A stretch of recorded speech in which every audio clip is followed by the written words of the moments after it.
একজন মুসলিমের জন্য।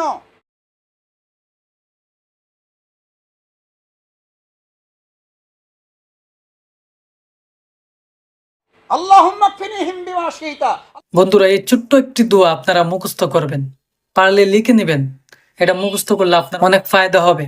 আপনি যে কোনো বিপদে, যে কোনো সমস্যায়, আপনার রিজিক নাই, আপনি সমস্যায় আছেন, আপনি এই ছোট্ট একটি দোয়া করবেন, এই ছোট্ট একটি দোয়া আমল করবেন।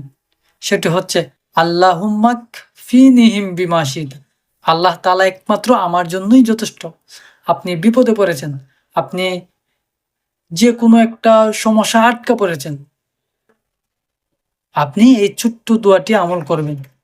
ইনশাআল্লাহ তাআলা আল্লাহ তাআলা আপনাকে এই বিপদ থেকে, এই মুসিবত থেকে আপনাকে একমাত্র আল্লাহ তাআলাই উদ্ধার করবেন।